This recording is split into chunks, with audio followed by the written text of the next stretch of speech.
Hello दोस्तों, आज हम एलिमेंट की इलेक्ट्रॉनिक कॉन्फ़िगरेशन के बारे में पढ़ेंगे। हम जानेंगे कि एलिमेंट के जो लास्ट ऑर्बिट है उसके अंदर कितने सारे इलेक्ट्रॉन होते हैं और किस तरह से एलिमेंट के अंदर इलेक्ट्रॉन का अरेंजमेंट होता है। तो चलिए हम स्टार्ट करते हैं कि इलेक्ट्रॉनिक कॉन्फ़िगरेशन होता क्या है और कुछ एग्जाम्पल लेकर के हम जानेंगे कि कौन से एलिमेंट के किस सेल में कितने सारे इलेक्ट्रॉन होते हैं। तो यहाँ पर जो है हम लिखते हैं इलेक्ट्रॉनिक कॉन्फ़िगरेशन। तो देखिए, इलेक्ट्रॉनिक कॉन्फ़िगरेशन कहता है इलेक्ट्रॉनिक कॉन्फ़िगरेशन ये एक अरेंजमेंट है इलेक्ट्रॉन का सेल के अंदर। इलेक्ट्रॉनिक कॉन्फ़िगरेशन जो है ये अरेंजमेंट है इलेक्ट्रॉन का अरेंजमेंट है। किसमें? शेल में। कौन से सेल में कितने सारे इलेक्ट्रॉन प्रेजेंट रहते हैं और इस इलेक्ट्रॉनिक कॉन्फ़िगरेशन के बारे में जान करके हमको यह पता चलेगा कि उस एलिमेंट का वैलेंस इलेक्ट्रॉन और वैलेंसी कितना होता है। तो चलिए देखते हैं, एक छोटा सा एग्जांपल देखते हैं। जैसे चलिए अब बेसिक चीज से हम यहाँ पे स्टार्ट करते हैं, बेसिक पॉइंट लेकर के ही हम यहाँ पे स्टार्ट करते हैं। जैसे देखिए यहाँ पे हाइड्रोजन एलिमेंट है, ठीक है। तो सबको पता है कि हाइड्रोजन का जो एटॉमिक नंबर 1 होता है। तो यहाँ पे कहा गया कि जो एटॉमिक नंबर है वो इक्वल होता है नंबर ऑफ इलेक्ट्रॉन के।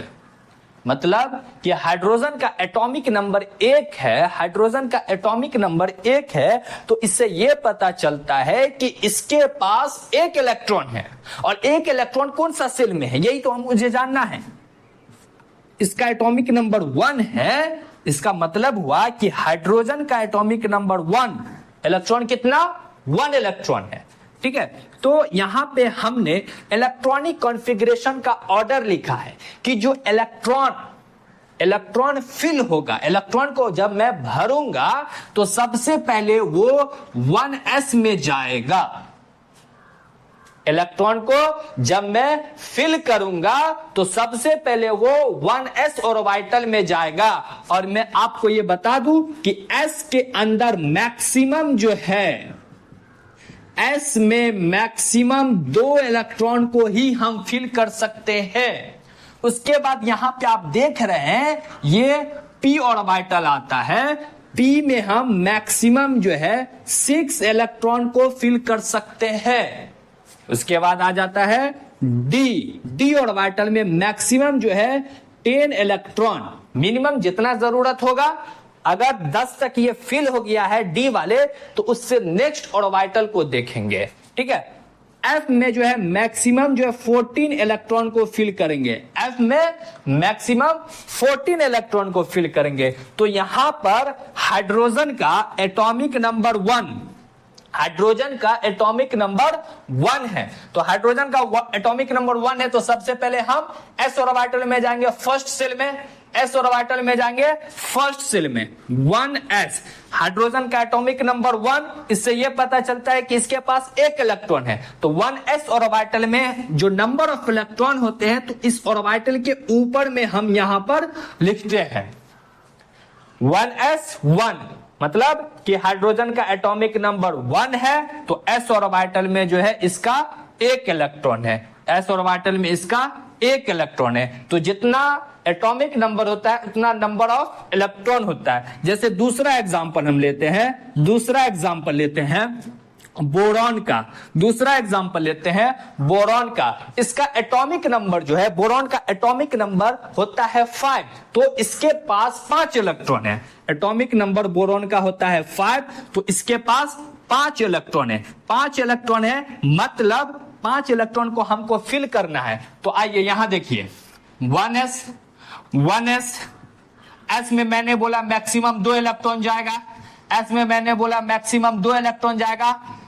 एटॉमिक नंबर 5 है, एटॉमिक नंबर 5 है, इससे पता चलता है इसके पास 5 इलेक्ट्रॉन है। 5 इलेक्ट्रॉन है तो 5 इलेक्ट्रॉन, s में मैक्सिमम 2 इलेक्ट्रॉन चला गया, बचा कितना? 3 इलेक्ट्रॉन। अब 3 इलेक्ट्रॉन कहां जाएगा?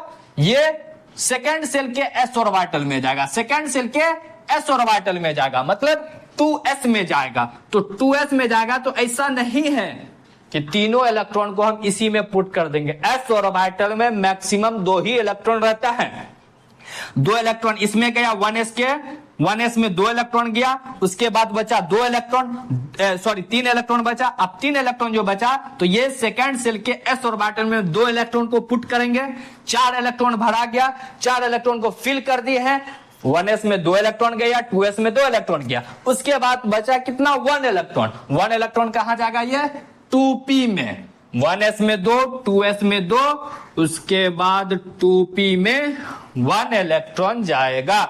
p में मैक्सिमम 6 पुट कर सकते, लेकिन मेरे को यहां पे 1 ही इलेक्ट्रॉन की जरूरत था, तो हमने p में सेकंड p ऑर्बिटल में 1 इलेक्ट्रॉन को पुट कर दिए। ये जो और sp जो बता रहा है ये सेल बताया जा रहा है, ऑर्बिटल बताया जा रहा है, और s के ऊपर में जो ये नंबर दिखाया जा रहा है ये इलेक्ट्रॉन बताया जा रहा है, और इसके बगल में ये जो नंबर बताया जा रहा है ये नंबर ऑफ शेल बताया जा रहा है। ये नंबर ऑफ सेल बताया जा रहा है, वो नंबर ऑफ सेल बताया जा रहा है। इसके ऊपर में जो इलेक्ट्रॉन है ये नंबर ऑफ इलेक्ट्रॉन बताया जा रहा है, नंबर ऑफ इलेक्ट्रॉन बताया जा रहा है। तो इस तरह से हम इलेक्ट्रॉनिक कॉन्फ़िगरेशन ड्रॉ करते हैं, ठीक है। तो यहां पे आप देख रहे हैं कि बोरॉन का इलेक्ट्रॉनिक कॉन्फ़िगरेशन जो है क्या आया है, 1s2 2s2 2p1।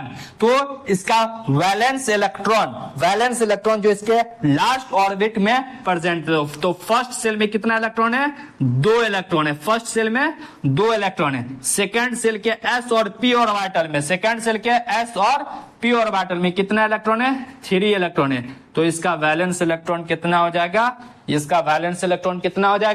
3 valence electron हो जाएगा। तो इस तरह से हम जो है इलेक्ट्रॉनिक कॉन्फ़िगरेशन एलिमेंट का ड्रॉ करते हैं। ये ऑर्डर हो गया। इस तरह से यहाँ पे हाइड्रोजन और बोरॉन का बताया है, और आप जो है इसके बाद जो है मैं कुछ एटॉमिक नंबर और उस एलिमेंट का सिंबल दे देता हूं, तो आप इसको करके देखिएगा, ठीक है। यहां पे मैंने कार्बन का दे दिया, कार्बन का एटॉमिक नंबर होता है 6, इसका इलेक्ट्रॉनिक कॉन्फ़िगरेशन ड्रॉ करिएगा।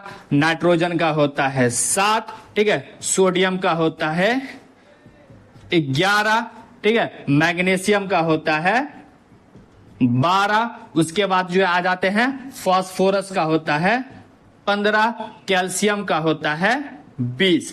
ये सब एटॉमिक नंबर है। जितना एटॉमिक नंबर है उतना इलेक्ट्रॉन होगा। तो इसके इसी ऑर्डर पे जो है पुट करके देखिए, ठीक है। अगर ये आपसे नहीं बनता है तो इसको मैं नेक्स्ट लेक्चर में आपको बताऊंगा। Okay, thank you, bye bye.